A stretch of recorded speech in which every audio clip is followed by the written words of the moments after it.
salah satu nama sebutan baginda yang lain. Bukan begitu? Tidak merubah makna itu Bang Esau. Silakan Gruda. Iya, betul apa yang disampaikan oleh Bang Arif. Itu tidak merubah makna. Jadi di dalam pewahyuan Al-Quran itu ada 7 metode bacaan. Jadi itu tidak sama sekali tidak merubah makna. Seperti itu Bang. Itu sama aja, nggak ada masalah itu. Karena makna tidak bergeser. Dan kemudian kalau Anda membaca kemudian surah apa tadi, surah As-Saff ya? Iya, 130. As-Saffat mungkin. Ya, As-Saffat betul. Salamun ala Ilyasin. Terus ada yang bisa menunjukkan yang versi lain?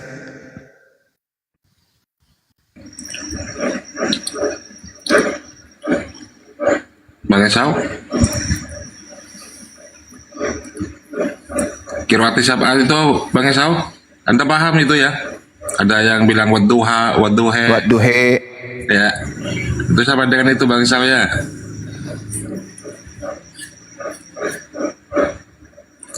Dan itu sudah punya legalitas dari Rasulullah. Bahkan Allah pun memberikan legalitas bacaan itu. Jadi tak ada pertentangan dan tidak merubah kemudian makna. Tetap saja selamat sejahtera bagi Ilyas. Tak ada yang berubah. Berbeda dengan Bible. Memang ya berubah, semuanya berubah. Tak ada lagi original teksnya. Bagaimana bisa menentukan mana makna yang sesungguhnya? Ketika ada pertentangan antara terjemahan satu dengan terjemahan lain, rujukannya kan mestinya kembali kepada asli. Aslinya mana? Ada nggak yang bisa menunjukkan aslinya? Kan gitu. Nah kalau di Islam, sahabat Rasulullah kemudian pernah bertanya, mana yang benar? Dua-duanya, semuanya dibolehkan. Artinya bacaan Quran itu punya legalitas dari sumber. Itu yang disebut qiraah sab'ah. Izin Bang Juma. Iya silakan. Mau turun dulu, mau makan dulu, nanti belajar lagi. Oke, sip. Oh Ya, jadi ini makasih, berbicara Bang Juma. mengenai keautentikan kitab suci ya? Iya, dari tadi Gruda. Harusnya kembali ke akar dulu. Al-Quran akarnya dari mana? Baginda Rasulullah Muhammad SAW. Habis itu kemana? Kan gitu. Metodenya itu begitu. Siapa yang menjadi sumber Bible? Siapa yang menjadi sumber Al-Quran? Manusia. Rasulullah Muhammad SAW dan juga Yesus. Kan itu. Yang diutus oleh Allah adalah Nabi Muhammad. Yang diutus oleh Allah kepada Bani Israel adalah Yesus. Nah, dua-dua ini narasumber. Al-Quran sampai enggak kepada Nabi Muhammad? Sampai. Huzu Al-Quran min arba'ah. Terimalah Al-Quran dari 4 sahabatku. Tuh sampai. Zalikal kitabu la raiba fi hudal lil muttaqin. Tuh Al-Quran sampai kepada Rasulullah. Jadi Al-Quran sampai kepada sumber. Jadi sumbernya Rasulullah. Rasulullah menyampaikan, kemudian sahabat menerima, sahabat menyampaikan, sampai sanadnya kepada kami yang hidup di Indonesia ini. Tidak terputus. Nah sekarang Bible, siapa yang menerima firman di tengah-tengah Bani Israel? Yesus. Yesus nyambung tidak dengan kitab Lukas, kitab Markus, kitab Matius, kitab Yohanes, kitab Roma, Galatia, Filipi? Nyambung tidak? Tidak. Lalu apa yang mau dibahas? Sesuatu yang tidak cocok, nggak relevan, nggak seimbang. Yang cocok dibahas dengan Bible itu hadits. Nggak cocok dengan Al-Quran. Hadits yang cocoknya dibahas. Ketika hadits menguraikan kemudian sanadnya, maka Bible pun harus menguraikan sanad. Apa sanad itu? Mata rantai sumber penyampaian sampai kepada yang menuliskan, yang menyusunnya. Lukas penyusun, Markus penyusun, Paulus penyusun, Matius penyusun, penulis Yohanes penyusun. Narasi yang mereka susun sumbernya dari mana? Dari si C, Si C terima dari mana? Si B. Si B terima dari mana? Si A. A terima dari mana? Yesus. Ada enggak? Sanad itu ada enggak? Mata rantai itu ada enggak di Kristen? Tak ada.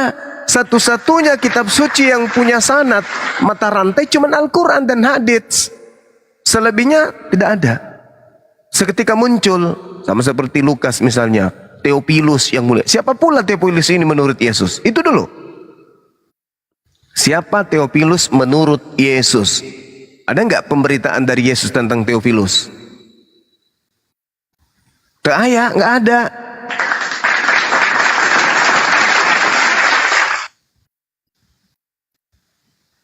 Iya kan, saudara-saudaraku yang ada di Galatia, aku menuliskan surat dariku, Rasul Paulus Yesus, utusan Yesus, Tuhan kita. Nah, ada enggak Yesusnya kemarin sebelum Paulus datang menulis surat bercerita tentang oknum yang bernama Paulus?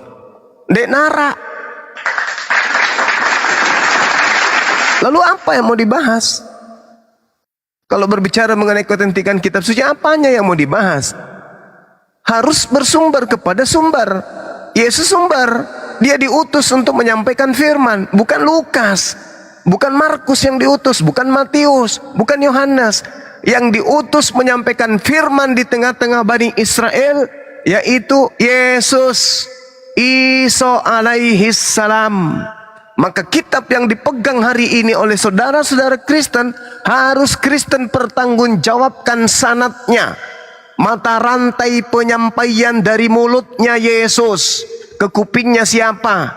Itu yang harus. Baris pertama siapa? Yesus. Baris kedua gelap. Jadi mau kemana? Kristen ini mau kemana? Mau bahas tentang kitab suci ini mau kemana? Lawang kitabnya aja nggak nyampe kepada sumber. Coba dilihat Zuma, nih. Zuma banyak kali cakap kau Zuma. Gantian lah. Waduh, baru. Kan Zuma. tinggal dibantah bang, tinggal dibantah. Coba, silakan. Setelah Yesus menerima firman, firmannya disampaikan kepada siapa? Coba sebut nama. Zuma banyak kali cakap kau. Tuh kan, janganlah gitu bang. Enggak banyak cakap ini. Sok bahas agama dia. Lah, Kalau memang mau diskusi, tugas kami sebagai Muslim memang begitu. Iya, Yesus lu juga memerintahkan muridnya untuk melakukan penginjilan, bukan? Coba Anda baca Markus. Bagaimana Markus melakukan penyelidikan sampai dia mengatakan Yesus ke Galilea bersama dengan Filipus memberitakan Injil Kerajaan Allah. Nah, pertanyaan saya, mana Injil Kerajaan Allah itu? Kau simpelnya gini aja Zuma. Kau kalau mau bahasa agama di tempat ibadahmu gitu loh. Oh, nggak bisa dong. Terus agama Kristen bebas di mana-mana nipu gitu. Coba on cam dong. Anda juga? Sama-sama Ya. kita on cam mau? Iya, coba on cam. Oke. Iya. Saya Anda on cam. duluan coba. Anda duluan coba. Enggak, kau Anda duluan. On cam dulu kau, on cam. Oke, Jadi- tunggu ya Pak. Sabar. Oke. Aku pakai anu dulu. Pakai payung. tapi setelah Banyak itu gaya Anda harus Oten. on cam dulu ya. Otennya aja nggak bisa on cam, dia nggak punya temen, nggak bisa on cam. GR on cam harus ya. on cam juga ya. Oh ya, ini saya nggak bisa on cam ini. Pengikut Nih, saya nggak. nih ini. saya nih. Sedikit. Orang pengikut. yang siang malam kemudian membersihkan Enggak, Yesus dari orang-orang kafir kayak Anda. Mana buka kamera? Ya Buka. Zuma, Buka. Zuma, lu kalau mau on cam jangan lu jangan pakai masker, buka aja tuh maskernya. Paulus Buka aja. mengajarkan 13 buku. Kamu tahu mukanya kayak mana Paulus itu? Mana tahu dia Lu bertanduk. buka aja maskernya. Giginya panjang. Lu buka aja maskernya. Buka aja maskermu. Udahlah. Lu kalau gentle, kau kalau gentle buka aja maskermu. Ya, saya sudah ini bang, saya gini bang, saya mau bertemu dengan siapapun Kristen di muka bumi ini, ketemu langsung loh. Siapa yang mau bertemu dengan saya sekarang? Saya jabanin. Jangan kayak gitu ngomongnya. Kenapa harus ketemu? Kenapa harus gentle pakai muka? Nggak ada sedikit pun tai gigi saya takut sama kalian. Tai gigi loh. Tai gigi saya tuh nggak ada takutnya sedikit pun sama kalian. Nggak ada. Bung, dari mama saya, dari bapak saya, kedua belah pihak mengalir darah pahlawan di tubuh saya, paham? Dicongor, zombie, Zuma jadi setan. Ya jadi kalau cuman kayak mau kayak gini, Anda justru mempermalukan agama saudara. Mari kita diskusi baik-baik, kan gitu. Kasihan kejang-kejang. Apa ini yang kayak gini semua? Ya harus. Aduh. Bibelmu harus dibahas. Kenapa tidak? Bibelmu cari harus uang roomnya wajib kafir. dibahas Bibel kau itu. Aplikasi kafir. Karena Al-Quran saya, karena Al-Quran saya Umat membahas tersesat. kitabmu Sesat. gitu. Cuma kau kan Gimana bang? Gimana? jangan unmute saya dong. Jangan unmute saya dong. Tahu nggak? Mau diskusi apa enggak? Jangan Ini curang Kristen dong. ini. Jangan unmute saya. Gini Silakan aja deh. diskusi Kau kan baik-baik jago. kita. Gantian. Kau kan jago Zombie. soal ngebahas kitab orang. Mau giring umat agama dia. lain. Gini aja. Lu kau coba jelaskan dulu. Coba jelaskan. Apa itu Alkitab, arti Allah lah. di Dari dulu nggak ada di hadis begini. lu? Agamamu, aliran agamaku, sekarang agamaku. aja. Apa itu artinya? Coba jelaskan dulu. Aduh. Apa? Kamu ngomong apa, Dek? Ngomong apa, Dek? Apaan dede? Coba jelaskan dulu. Nah, Dek, kamu ngomong apa? Kamu tanya apa, Dek? Nohor kau. Ngomong apa, Dek? Berani aja. Buka maskernya. Cuma nggak usah curang dong, nggak usah kau unmute saya terus-terusan. Iya. Berani sama umat. Giring-giring bawa. Wow, saya mau. Iya, karena agamamu itu lebih bahaya dari sekedar narkoba. Paham kau? Bagi kami umat Islam. Kau sendiri nggak game kau. Bagi kami umat Islam, ajaran agamamu itu lebih bahaya dari sekedar narkoba. Juma, Paham? kau dengar? Juma, kau Jadi dengar? kami harus membentengi akidah umat Islam kami dari ajaran Barat. Paham ya, teman-teman? Jadi jangan panas lah, santai aja kita diskusi.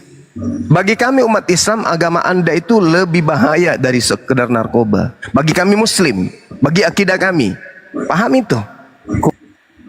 Bahaya. Kualitas Bahaya orang agama kayak itu. gitu. Apakah salah ketika kami membentengi akidah kami dari agama kalian? Enggak kan? Ya begitu juga kalian tidak salah membentengi akidah kalian dari ajaran Islam. Sama-sama kita. Kualitas otens kayak gitu.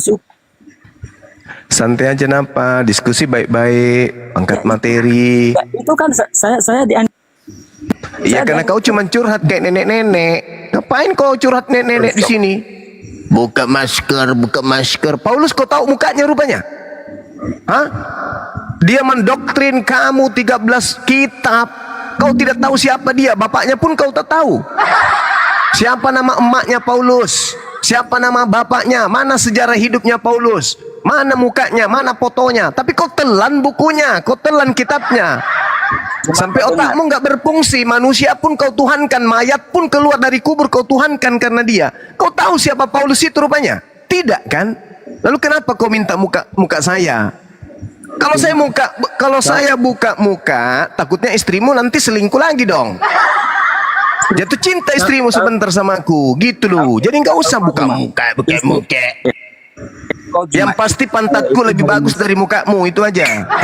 Istri saya. Gak usah kau bahas muka, gak usah kau bahas muka, buka kamera apa segala macam. Yang pasti pantatku ini belah tengahnya lebih mantap dari belah samping rambutmu. Paham kau? Perbedaan antara rambutmu dengan pantatku belah tengah, rambutmu belah samping. Itu aja. Nggak usah kau buka-buka. Buka masker. Macam kau tahu aja muka Paulus. Muka Paulus mengangkat otakmu dari kepalamu itu sampai akalmu nggak ada. Kau nggak tahu Paulus itu siapa. Bagus-bagus saya di sini ngajarin kamu gratis lagi. Naik-naik cuma curhat. Ajaran kalian memang Ini nggak bisa diskusi, turun aja Bang Hendi. Datang sini curhat. dari Curhat. Kau cuma curhat di sini. Apain kau mau lihat muka saya? Nanti istrimu selingkuh. Lihat saya nanti istrimu gila-gila, enggak horny lagi samamu. Yang dibayangkan Bang Suma. Dasar laki-laki bejat, sukanya sama muka laki-laki. Paulus kau ikuti, kau nggak tahu siapa mana mukanya.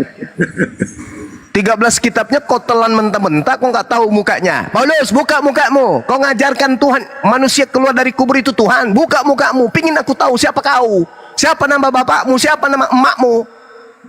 Tiba-tiba aja kau imani, Bang Suma di Indonesia, coy. Foto saya terpampang di mana-mana. Suka buka kamera, buka masker. Kau suka rupanya lihat gigiku. Kebiasaan lama. Jangan kau bawa kebiasaan lamamu itu, suka cium gigi orang gila.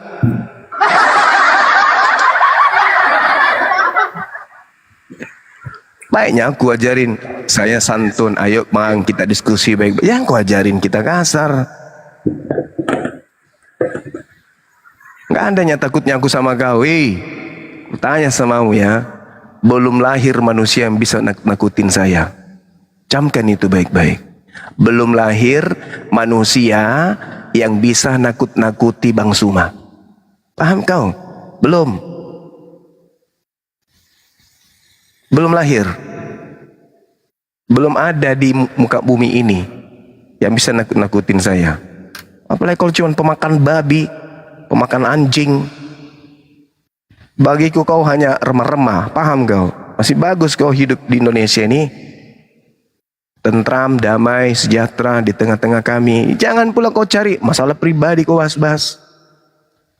Saya nggak buka kamera, takut istrimu nanti jatuh cinta sama aku, paham? Kau sakit hati nanti istrimu tidur samamu yang dibayangkan mukanya Bang Suma. Anakmu lahir mirip mukaku. Mau kau? Lihat anakmu mirip mukanya Bang Suma, mau? Kau gendong susah hatimu. Kau kasih makan gelisah jiwamu. Ini kok ada Bang Suma dalam rumah ini ya? Karena istrimu ingat mukanya Bang Suma, makanya tidak usah kau lihat mukaku. Yang pasti kesimpulannya pantatku lebih bagus belah tengahnya daripada rambutmu. Tahu?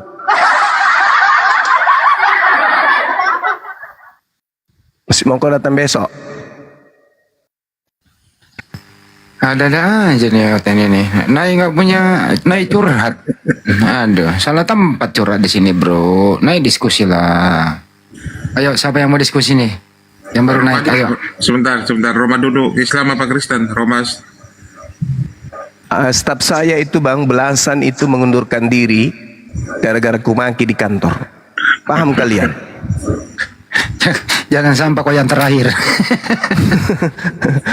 Besok-besok masuk pengunduran diri. Kenapa ini? Mana orangnya? Nggak masuk lagi Pak. Kenapa? Katanya kemarin Bapak marah-marah di ruangan. Iya kenapa emang? Wang gue nggak tahan lagi dengarkan ocehan Bapak. Jadi ya itu surat pengunduran. Oh alhamdulillah. Cari pegawai baru, rekrut yang baru. Gaji besar ditinggalkan gara-gara dengar makian saya. Oh, belum tahu mulut saya kalau berbicara. Kupingmu meleleh. Meleleh, rambut rontok.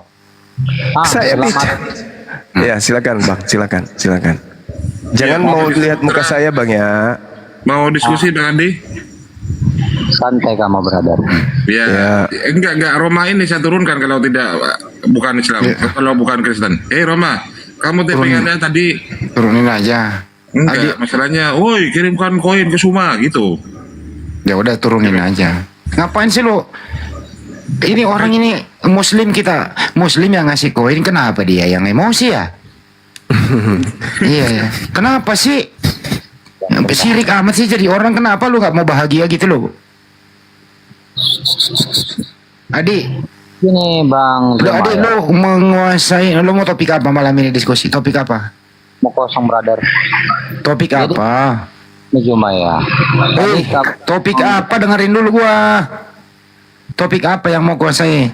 Konsep ketuhanan, proses pewahyuan, apa kira-kira topik yang kau kuasai? Saya mau memahami literatur iman saya. Apakah kamu memahami iman kamu? Oke, antar iman Kristen sama emang ada iman di Kristen ya? Enggak ada. Enggak ada iman di Kristen. Coba jelasin Bang Nyuma, enggak ada iman di Kristen itu. Iman itu cuma ada di Islam. Nah, tuh. Nangis kau, meradang kau, pindah jantungmu, lihat itu apa namanya tuh. Pohon beringin. Pohon beringin terbang. Pindah jantungmu ke betis. Cuma mengatakan. Entar dulu, Adi, lu diam dulu, lu kok apa? Topik apa? Mau apa? Gini aja. Siapakah pencipta alam semesta ya? Boleh. Boleh, baik. Kamu dulu deh memulai. Masih mau datang Masih mau besok. datang besok. Tabrak kok kereta api. Alas sekolah. Thank you, Bang. Sekarang kamu dulu jangan nyebrang dulu ya. Menurut kamu siapakah pencipta alam semesta di Bible-mu dan pakai data? Silakan. Habis itu Bang Juma. Jangan nyebrang dulu ya. Lanjut. Nanti cakar-cakaran dengan keluarga ini.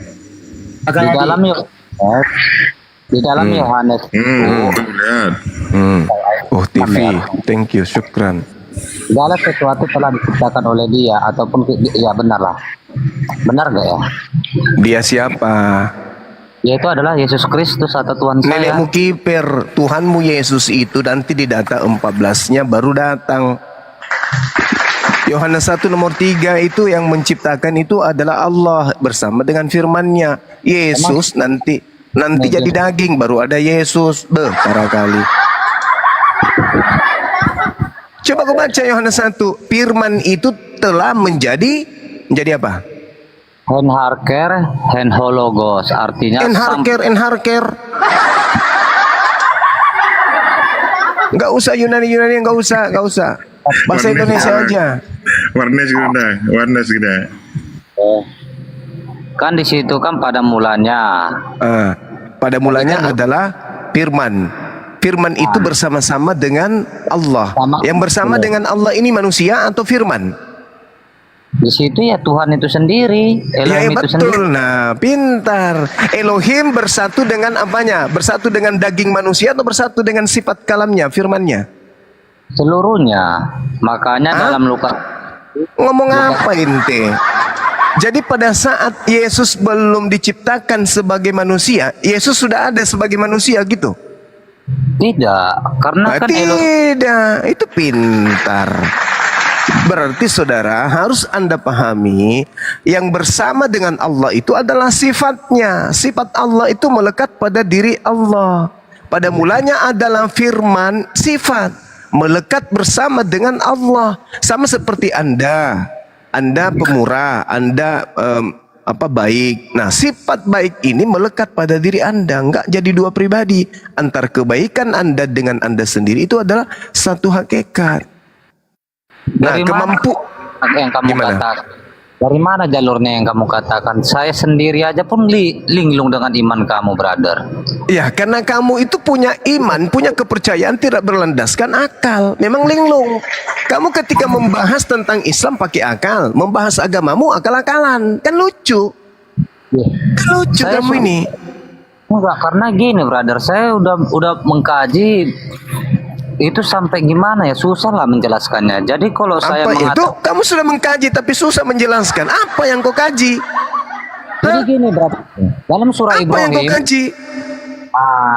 jadi dalam surah Ibrahim ayat 4 kayak mana itu, brother? Kami tidak mengutus seorang rasul pun kecuali dengan bahasa.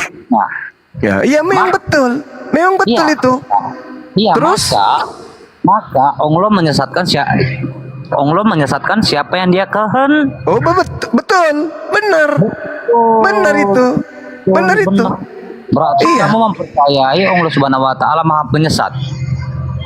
Dengarkan saya. Allah menciptakan segala kondisi. Sesat, kemudian petunjuk, baik, buruk, jahat, itu semua adalah ciptaan Allah. Sekarang kalau tidak ada kejahatan, siapa yang membunuh Tuhanmu Yesus? Kutanya dulu kau. Kan Kalau dalam tidak, dengar. Kalau tidak ada kejahatan, tidak ada iblis, siapa yang mau merasuki Yudas? mana ada, brother? Mana ada brother?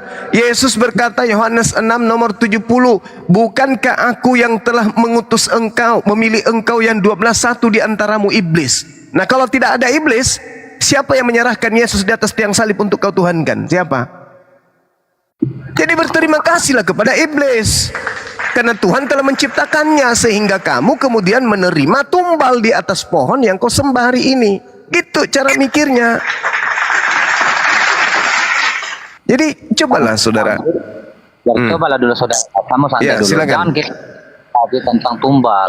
Sedangkan kamu udah mengakui dalam hadis air Muslim, ya. Kamu Apa? sendiri udah mengakui orang Nasrani Apa? dengan orang Yahudi sebagai tumbal kamu. Kamu Ya, jangan kayak betul. gitu. Memang betul, memang betul. Orang-orang dengarkan.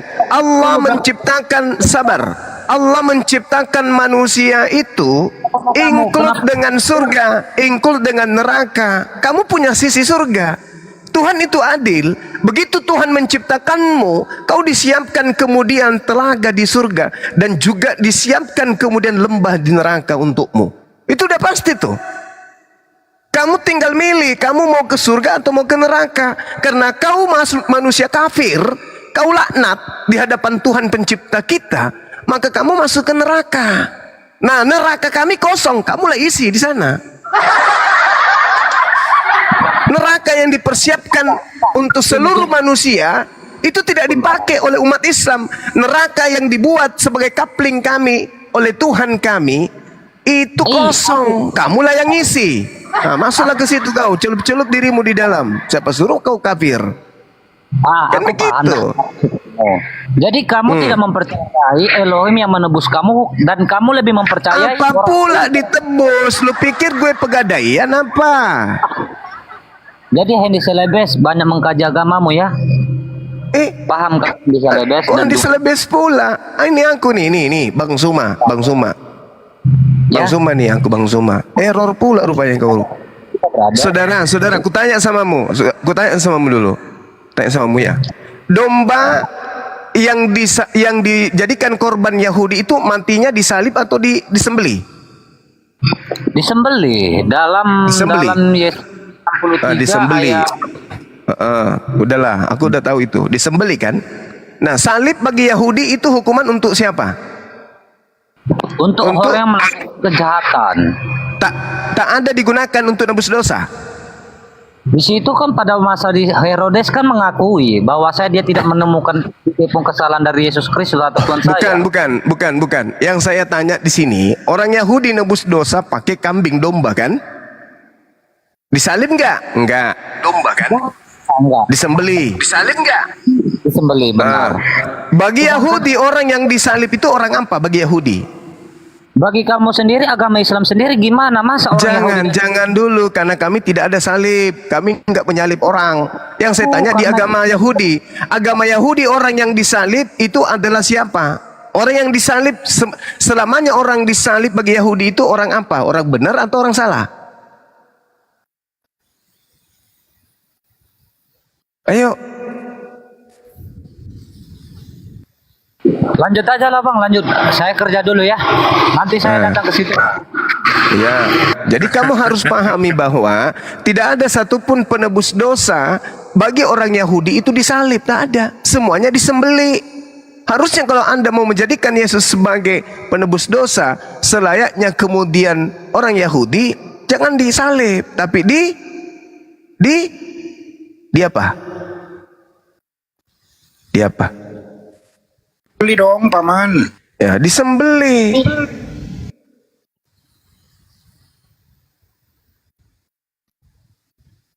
Gitu. Ada nggak Yesus disembelih dalam Bible, teman-teman? Ada. Di mana tertulis, Bang Arif? Berlomba kita, Bang Arif. 1 Korintus 5 Iya. nomor berapa? Ayo. Pernah saya Ayo. baca itu kau coba. Disembelih itu. Iya pernah. Macam jemaat gereja juga bangku ini. Pernah ku baca itu, Bang. Pernah ku baca. Nomor 7, Bang. Nomor 7. Yesus itu kalau nggak salah di situ disembelih. Ya kan ya, teman-teman, benar nggak? Benar nggak, Bang Suma? Benar nggak? Yesus disembelih, benar nggak? Buanglah ragi yang lama itu supaya kamu menjadi adonan yang baru, kue kapang. Sebab kamu memang tidak beragi. Sebab anak domba Paskah kita juga telah disembelih, yaitu Yesus. Mana yang betul, disalib atau disembelih?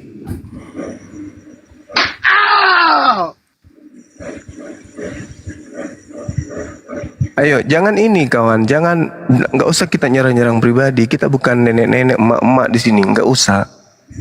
Kita di sini adalah orang yang berdedikasi dan memiliki kemudian loyalitas terhadap agama kita, maka yang kita harus kedepankan itu adalah ilmu. Itu ajanya. Masya Allah. Ilmu yang kita harus kedepankan. Kalau mau menang-menangan, Islam sudah menang, itu udah pasti. Jadi tujuan kita sekarang ini bukan masalah menang kalah. Yang kita mau paparkan di sini adalah masalah kebenaran. Jangan kalian emosi, jangan jengkel, jangan kesal. Bang Rahman, jangan kesal, jangan emosi. Duduk pelan-pelan. Terima apa yang kita sampaikan. Telaah dengan baik-baik. Nanti kalau misalnya tidak setuju, sampaikan. Bang Suma keliru bang. Yang kami paham ini seperti ini, seperti ini. Nah, ketika ada kata paham, baru juga saya ngerti, oh ternyata Kristen juga pakai akal juga karena ada kata paham. Karena paham itu adalah entasan dari cara kerja otak. Cara kerja otak artinya orang ini berakal sehingga muncul kata paham. Tersadarlah saya, oh ternyata Kristen juga ada paham. Kupikir yang ada cuman pisti, percaya, yakini. Apapun yang terjadi. Gitu loh bang. Supaya bermanfaat kita ini. Nah silakan saudara, apa ini? Evangelios Logos. Logos itu artinya apa? Kitab. Logos artinya perkataan bang. Bukan cuma perkataan, kitab juga bung. Inilah kelemahan ini apa? Pembendaharaan ilmu saudara-saudara Kristen terhadap Bibelnya sendiri ini kurang. Jadi logos itu artinya juga bisa kitab. Gitu bang. Itu ilmu yang saudara harus pahami. Di dalam Kisah Para Rasul 1 nomor 1, coba Anda lihat di situ. Logos itu artinya kitab. Nah ini kok dikasih ilmu gini kan bermanfaat toh. Daripada selama ini di gereja cuman dituntun terus pakai dogma. Hai orang Galilea, mengapakah kamu berdiri melihat ke langit? Di Kisah Para Rasul satunya nomor 1 ya teman-teman. Itu bukan logos saja. Di situ ada kata buku. Makanya harus dipahami juga bang, logos itu dalam konteks kekristenan. Itu artinya firman Allah gitu. Tapi artinya juga buku bang, bukan cuman firman, buku juga. Ya makanya kan dilihat konteksnya bang. Kalau kita lihat di konteks di luar kekristenan, logos itu berasal dari bahasa Yunani. Nah maka dari itulah kemudian logos artinya ucapan, Masya pikiran, Allah, Bang Rahman. atau akal budi. Nah itu arti logos begitu. Iya, maka dari itulah saudara, buyarlah kemudian kalau yang dikatakan logos itu adalah manusia. Ternyata sumber daripada kitab itu juga adalah logos. Kisah 1 nomor 1, hai Theophilus, dalam bukuku yang pertama, original teksnya apa? Dalam bukuku di situ apa? Logos, Theophilos logos. Artinya dalam bukuku yang pertama. Pertama dalam bahasa Yunani itu artinya protos. Theophilus logos protos. Hai Theophilus, dalam bukuku yang pertama. Artinya logos itu artinya buku atau kitab. Jadi salah ketika dikatakan bahwa pada mulanya logos itu menjadi manusia. Itu keliru. Masya Allah. Begitu saudara ya. Jadi kita harus gimana ya, melihat sisi di mana orang Islam itu pun bisa mempelajari Bible. Kenapa umat Islam itu belajar Bible? Tak ada larangan di Islam untuk belajar. Malah Islam itu diajarkan ikra, baca, belajarin. Nah, kebenaran di dalam Kristen tak ada larangan juga untuk orang di luar Kristen membaca Bible. Malah diperintahkan bukan?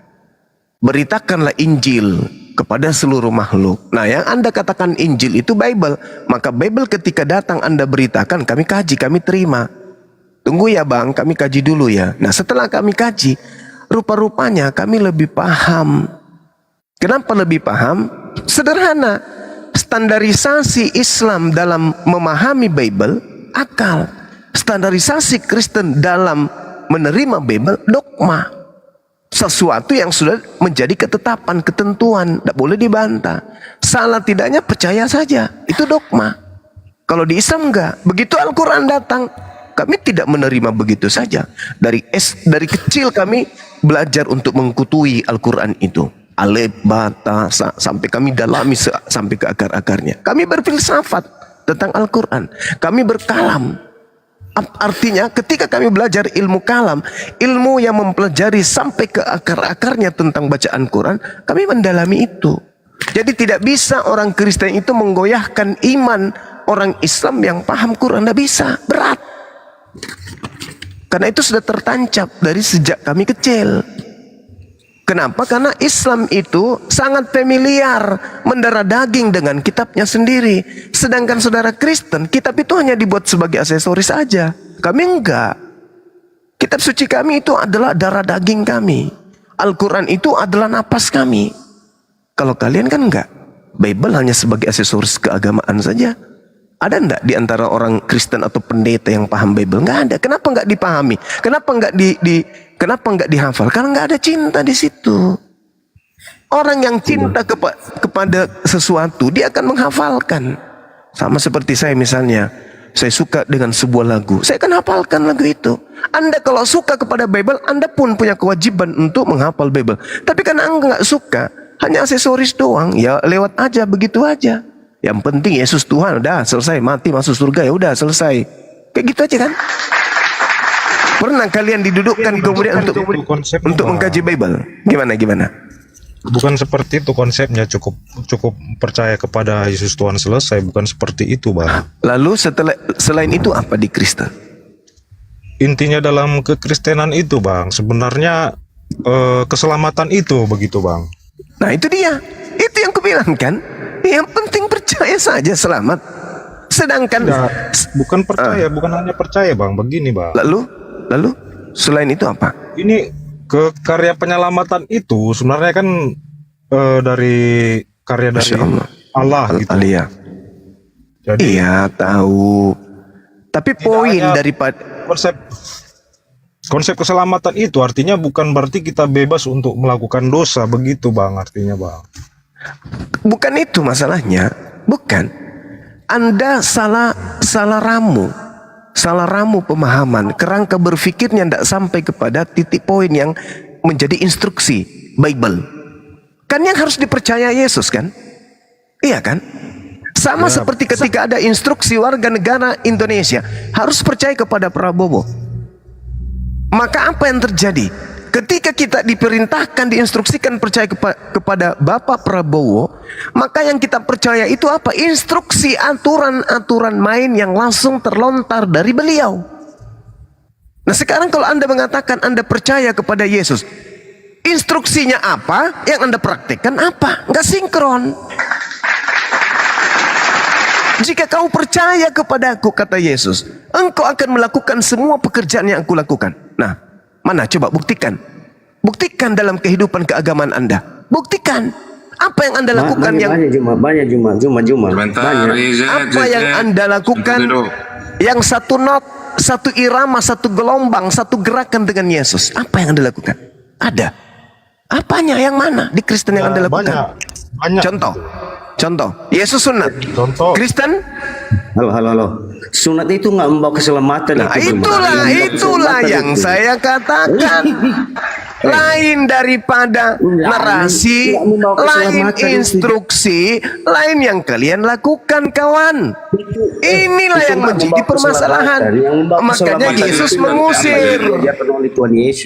Makanya Yesus mengusir. Kasihlah Tuhan alamu, kasihlah sesama manusia. Hei, saudara, kamu itu nggak ada sama kalian itu. Itu ajaran Yesus yang sesungguhnya. Bukan apa itu mengasihi? Saya tanya dulu. Jelaskan kepada saya. Item-item mengasihi Tuhan itu apa praktiknya? Silakan. Jawab dengan tepat. Itu kita menaati segala firman itu. Menaati. Menaati. Sekarang perintah Tuhan itu tersimpan di dalam perjanjian lama atau tersimpan di dalam perjanjian baru perintah Tuhan? Itu perjanjian sama Abraham itu untuk membedakan Abraham, Israel sebagai umat Tuhan dengan kaum Mesir, kaum Arab itu Tuhan memberikan perjanjian Ini kau berbicara mengasihi Tuhan sebagai tanda pembedaan antara Arab dengan kaum Israel sebagai pilihan Tuhan. Itu saudara, kalau Anda berbicara mengasihi Tuhan, kembalikan kepada data. Item-item mengasihi Tuhan itu apa? Melakukan segala perintah Tuhan. Perintah Tuhan itu tertuang di mana? Di Taurat kan? Bukan di perjanjian baru. Mana ada Tuhan berfirman kepada Lukas? Mana ada Tuhan berfirman kepada Paulus? Hukum Taurat sudah digenapi bang, tuh apalagi gitu Nah, bang. Sudah itu dia. Inilah.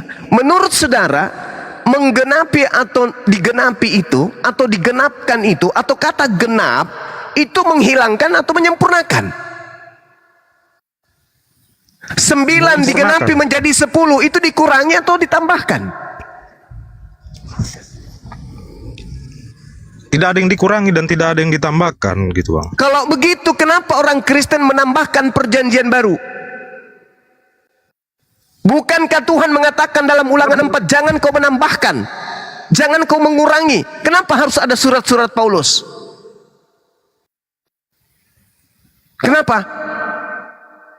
Jangan kau menambahkan, jangan kau mengurangi. Ulangan 4. Terus apa fungsinya itu perjanjian baru kalau begitu?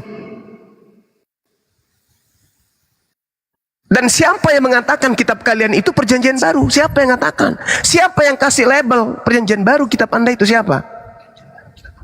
Itu kan buatan mulut kalian sendiri. Yang perjanjian baru itu adalah hukum Taurat. Perjanjian baru Tuhan itu hukum Taurat. Baca Yeremia 31 nomor 31 sampai 33. Perjanjian baru itu adalah hukum Taurat. Jangan ditambah, jangan dikurangi, kata Tuhan. Itu kalau saudara Kristen mengasihi Tuhan. Jangan kau bikin perjanjian baru. Alias kalau mengasihi Tuhan, haram hukumnya menjadi Kristen. Itu baru mengasihi Tuhan. Mengasihi Tuhan kok jadi Kristen? Nyambung gak itu? Enggak. Mengasihi manusia kok ngajar manusianya membahas sesamanya manusia? Mengasihi enggak itu? Enggak. Coba Anda lihat di dalam penyelidikan seorang yang menulis kitab Matius 5 nomor 19, apa kata Yesus? Barang siapa, berarti kena kepada siapapun. Barang siapa yang mengurangi, yang menghilangkan, yang membatalkan setitik pun dari hukum Taurat, meskipun yang paling cilik, lalu mengajarkan kepada anaknya, istrinya, pasangannya, saudaranya, sepupunya, opungnya, kakeknya, sedesa, sekecamatan, sekabupaten, seagama, sekeyakinan, maka dia akan menempati tempat yang terhina. Enggak takut sama ancaman Yesus itu? Enggak takut? Ya enggak takut loh, kalian bukan pengikutnya kok. Kami aja Muslim membaca dalil itu ngeri melihat saudara Kristen ini, ngeri kali. Yesusnya mengatakan, konon barang siapa yang meniadakan hukum Taurat meskipun yang paling terkecil, lalu mengajarkan kepada anak-anaknya, kakeknya, bapaknya, anaknya, dan seterusnya, maka dia akan menempati tempat terhina. Tempat terhina sama dengan neraka. Woi, jangan koar-koar kau. Percuma kau mau bilang sama orang Kristen. Lalu tujuan ada da'i ke sini apa? Umat kau lah yang kau cerahkan gitu. Ya ini kita sudah mencerahkan. Al-Quran itu membahas kalian. Al-Quran itu menjelaskan tipikal kalian, sifat-sifat kalian. Jangan bawa-bawa Alkitab. Itu Nah, justru karena kau menyebut surat kabar dari barat itu dengan sebutan Alkitab, kau kena perangkap Al-Quran. Fawailul lilladzina yaktubuna Alkitab. Seandainya kau mengatakan surat kabar, tidak masuk dalam Al-Quran. Tapi karena Quran, kitabmu mengatakan Alkitab, berarti masuk dalam perangkap. Kalian memasukkan kitab kalian ke dalam kajian Quran. Tidak ada begini kayak kau. Teman saya banyak Islam, tahu nggak? Paham nggak itu saudara?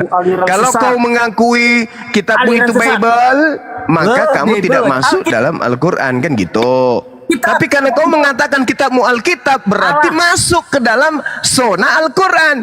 Fawailul lilladzina yaktubuna Alkitab. Bawa lagi. Masuk ke Al-Quran. Kitabmu masuk ke Al-Quran. Kitabmu sendiri yang masuk ke Al-Quran. Karena kau menyebut kitabmu yang dari barat itu, surat kabar dari barat itu, dan sebutan Alkitab. Dengan kata lain, kamu memasukkan kajian-kajian Al-Quran itu nembus sampai ke jantung pertahanan Kristen. Paham?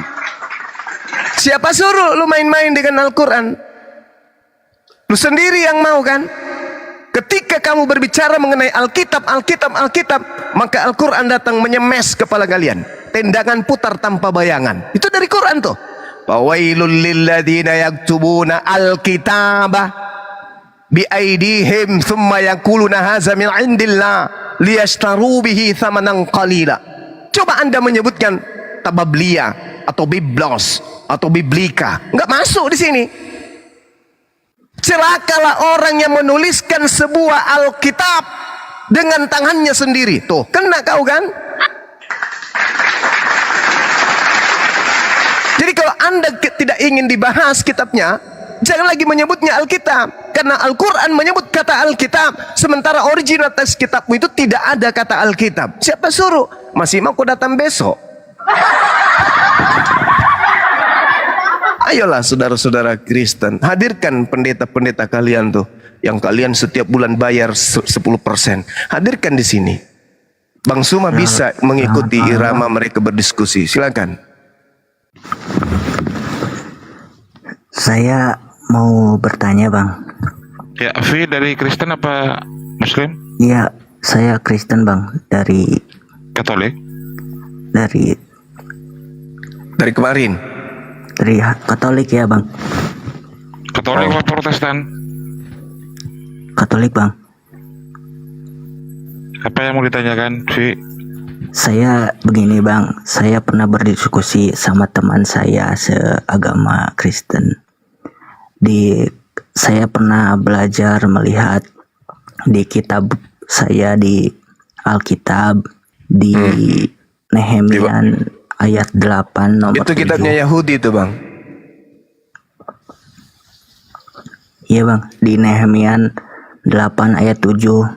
Oh, kitabnya Apakah Yahudi. itu memang Nehemia benar 8 waktunya.